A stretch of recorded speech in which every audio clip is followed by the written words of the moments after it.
Hi friends, welcome back to my channel again. In this video, I'm going to talk about Salesforce.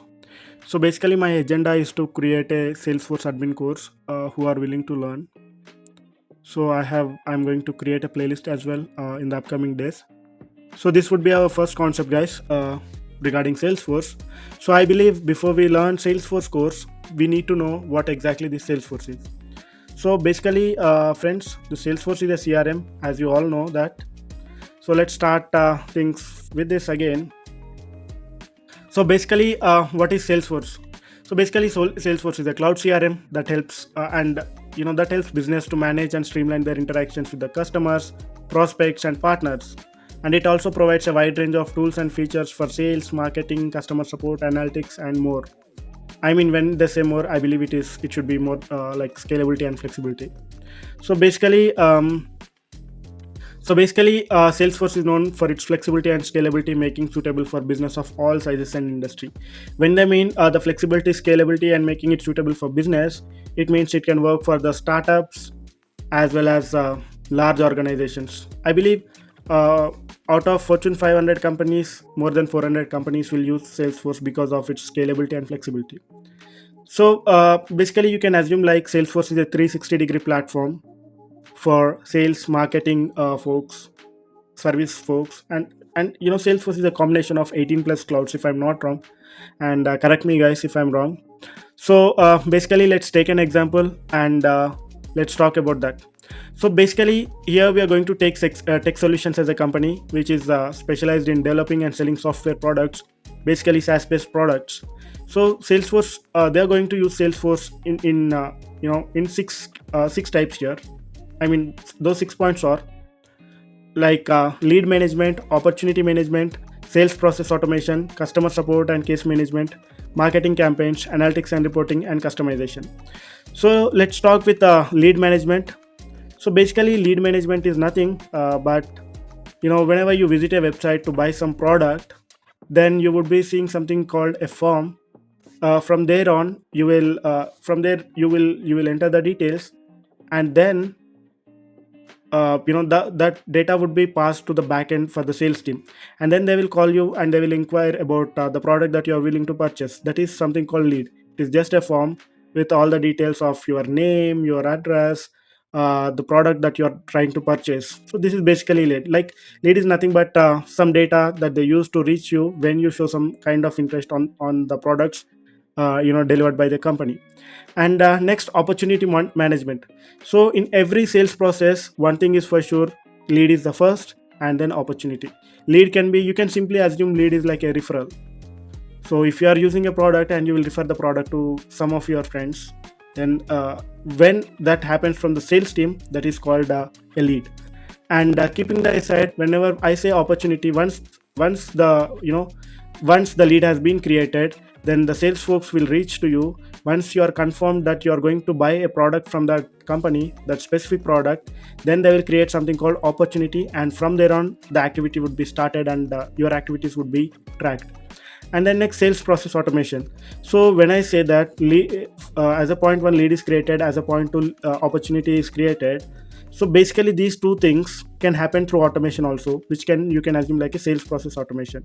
So basically, what it does is, once you have visited the website, a form would be shown, and once you have completed the form, then once you have completed the form, then those details would be sent to sales representatives. One sales representative calls you, and if you're showing the interest, an opportunity would be created.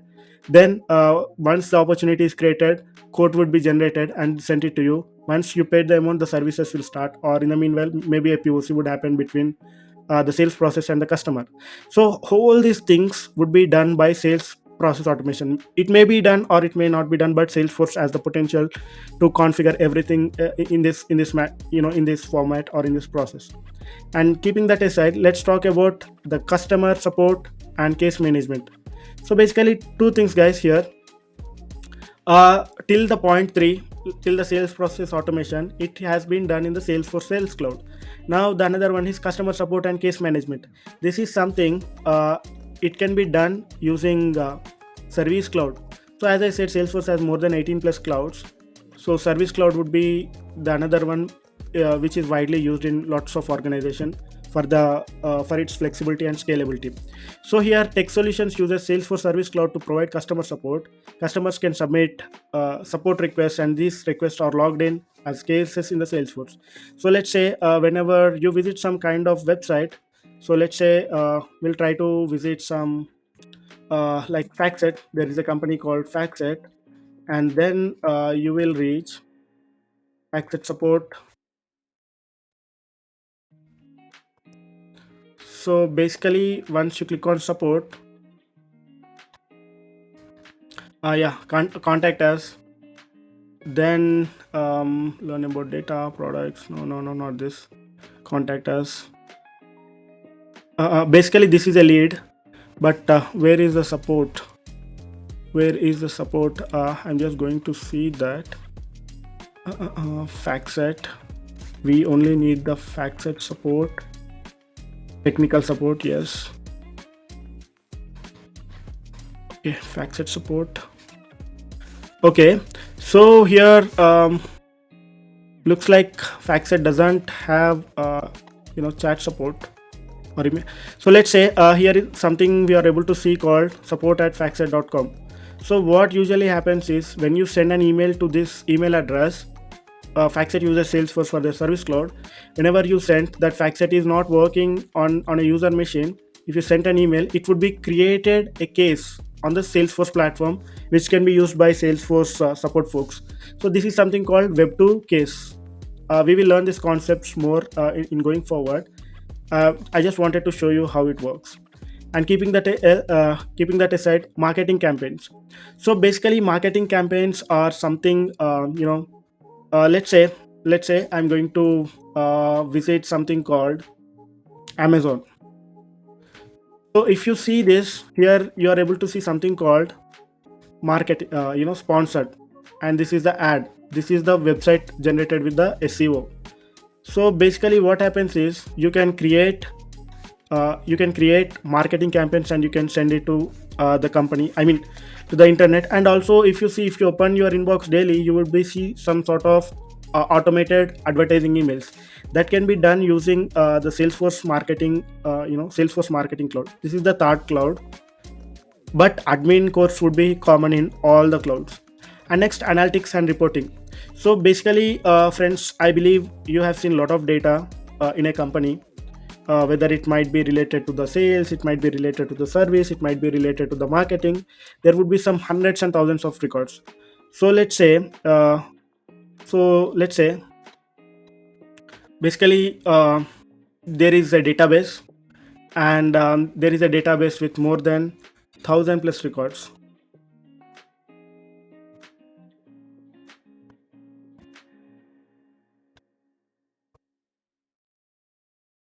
I cannot try the content here, but let me try it in another way. So there might be like thousands of records. So let's say if you want to pull the data, like let's say 1000 account details. So you want to know how many people are from US. So basically you have the ability to write the queries, or else you have the ability to create the reports. Like let's say I want account details where the account address is from US or from India. You can mention anything. So that is the kind of potential or portability that we have in the Salesforce. And keeping that aside, next we have something called customization. So basically customization is something Salesforce is famous for. So basically let's say Salesforce is an app that we use for our daily activities if you are working on any sales side or technical support side.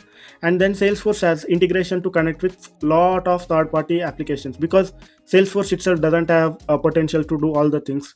In that case, Salesforce has potential to integrate Salesforce with another apps, so that the work would be easy, and it can be customized by creating some fields, some objects and workflows to match their unique business process. So basically this is it, guys. So in this example, what happened was tech solutions company is using Salesforce to streamline their sales, marketing, customer support process, and improved engagement of the customer. So that has been achieved with all these 7 factors.